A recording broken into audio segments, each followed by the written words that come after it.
Hey there, ladies and gentlemen, and welcome back. I'm your host, PattSun, and today we're gonna be taking a look at r/cheating stories, where I am so proud that OP did the right thing. Let's begin. She's probably cheating, right? Posted by Reddit user @hearded. For the last few weeks, I've been suspicious of my girlfriend, albeit largely in the absence of evidence, just a gut feeling. After dating for over 2 years, in the last few weeks she's begun to develop an interest in a group of guys that I've never heard of. She insisted they were just high school friends. She began to become withdrawn, spending less time with me and more with this mysterious group of guys. She was going to the bar with 8 guys and no other girls, just her.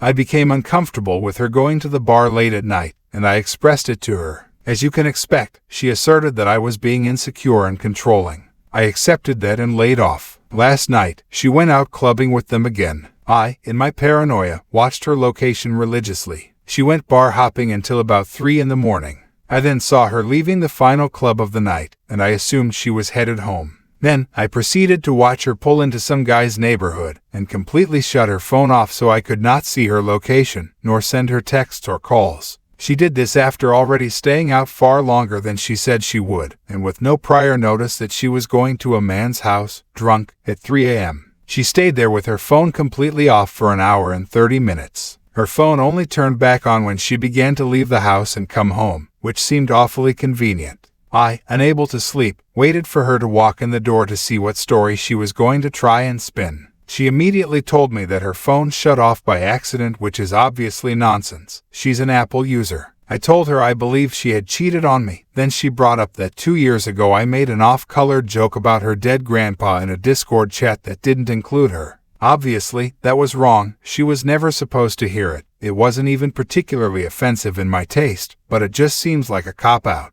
Is it safe to say that she probably cheated? I can't see any other reason after a night bar hopping you go back to a guy's house and shut your phone off. She has since gone quiet, won't speak to me. She denied any cheating. Update: she is apologizing and admitting she was wrong. She has now confessed she did shut her phone off but did not confess to any inappropriate behavior beyond that. I suppose breaking up is the best course of action. It just sucks because it's gonna flip my life upside down, living arrangements, the adjustments, etc., but I'll work my way through it. Thanks for all your responses. And then, we have this comment exchange between OP and other Reddit users.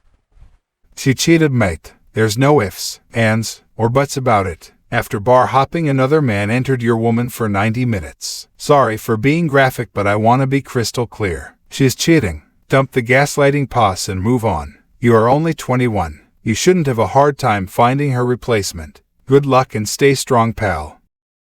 Yeah, I pretty much knew this already. Support and advice from you guys has been abundantly helpful through this stressful time. I appreciate your comment. I bet if you went through her phone, you'll find all the evidence you need. Tell her it's over and to get out. If she starts to say nothing happened and she doesn't want to lose you, say, if you have not been cheating or doing anything inappropriate with them, then show me your phone right now without you first deleting anything. If she says anything other than here, take it, then she cheated.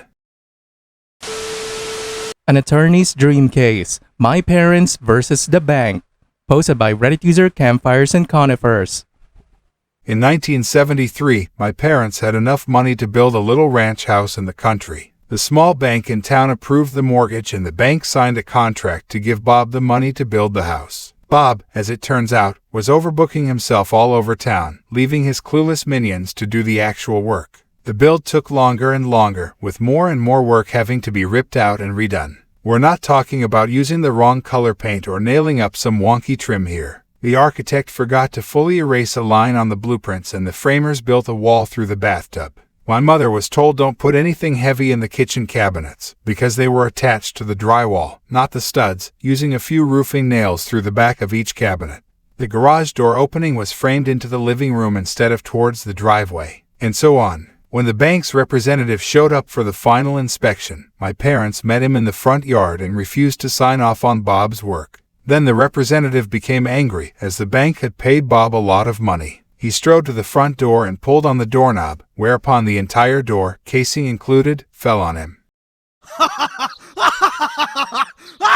It had simply been wedged, not nailed into place. The bank called Bob, who finally showed up to supervise the work himself. The only problem was that Bob wasn't any better at building a house than his minions were. My parents still refused to sign off on the house. My mother was a stay-at-home mother in a nasty rental with 2 tiny children, while my dad was working 2 jobs while this was going on. Throughout the entire process, the bank and Bob treated them very poorly, bullying my mom and lying to my dad. What should have been an exciting time for my parents was ruined. My mom cried a lot. My dad got depressed. Finally, the bank threatened my parents with foreclosure and Bob threatened to sue my parents for breach of contract because the bank refused to pay him any more money. So, my exhausted parents went to an attorney and gave him the rundown. Plumbing, electrical, tiling issues, the whole sorry mess. My parents were scared. All they had was their small down payment savings, so if this became a lengthy court battle, the bank and Bob would win. The attorney, Tom, was kind, but my dad said he could tell that he and Mom were doomed from Tom's facial expressions as he sorted through the paperwork.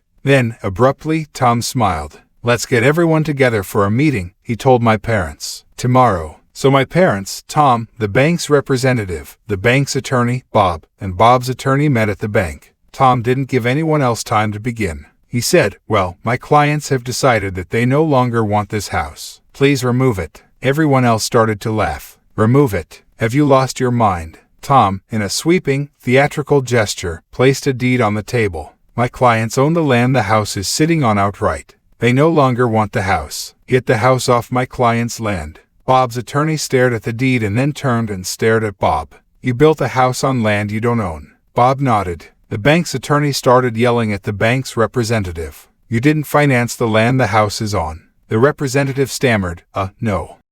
"Congratulations, you played yourself," Tom said firmly. "As I said, gentlemen, you're trespassing on my client's land. I expect the house to be removed and the land returned to its original state, at once." My dad said he'll remember the blank looks everyone on the other side of the table passed to one another for his whole life. Sure, the bank could foreclose on a house that wouldn't exist by the end of the week, with no way to recoup the money. They didn't even own the land it was on. Bob was out the 50% he'd paid out of pocket, plus he was on the hook for tearing down the house and removing it.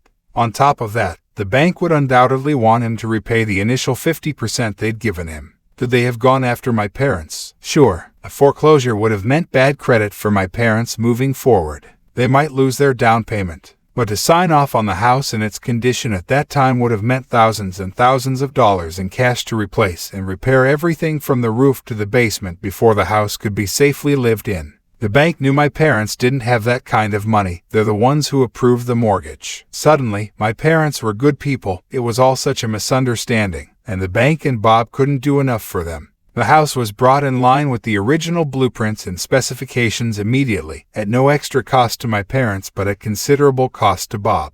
My parents signed the mortgage. Bob got the rest of his money and just about broke even on the build. The bank's representative was fired. And Tom, attorney extraordinaire, got a stinging tale of triumph to recall to fellow attorneys for the rest of his life. Before you question this tale, please remember that 1973 was 50 years ago. Banks did things differently back then. Smaller rural banks, in particular, were not run the same way the bigger, city banks were. There were far fewer federal regulations and in a smaller community people didn't always follow them, anyway. I'm pretty sure they don't always follow them now. Yes, they built a wall through the bathtub. No, I'm not making that up. I even left out how a plumber left his lunch bag on a partially built kitchen cabinet. But the cabinet maker didn't feel it was his job to move the bag, so he left it there and built the rest of the cabinet around it. I don't know where Bob found these people, but they were gems, every one of them. And then, Reddit user ThatBergFan added this story in the comments. Oh, for sure. When my Yankee parents moved to NC and had a house built, there were all kinds of shenanigans. My parents got sued and lost due to not having home field advantage, but their attorney said all they have to do is appeal and the appeal will be held in another city. He was right, and they won on appeal. In fact, they won so hard that the judge invalidated the HOA's covenants, and all the HOA members got assessed $3,000 to pay the legal fees and to get new covenants done. And the judge told my parents, if you want to raise chickens in your front yard, they can't do anything about it now. And the HOA president almost fainted. It all worked out, but only because my parents won the case and people found a way to work things out. Viewer support is the best way for me to remain independent and continue bringing you these daily videos, which will always be here on my channels for you to watch absolutely free. So please consider subscribing to me on Rumble and on YouTube. Both will be linked in the description box down below. Thanks for listening, everyone. If you even somewhat enjoyed today's story, make sure to give this video a thumbs up, and if you really like it, consider subscribing to PattSun to never miss a future upload. Stay strong.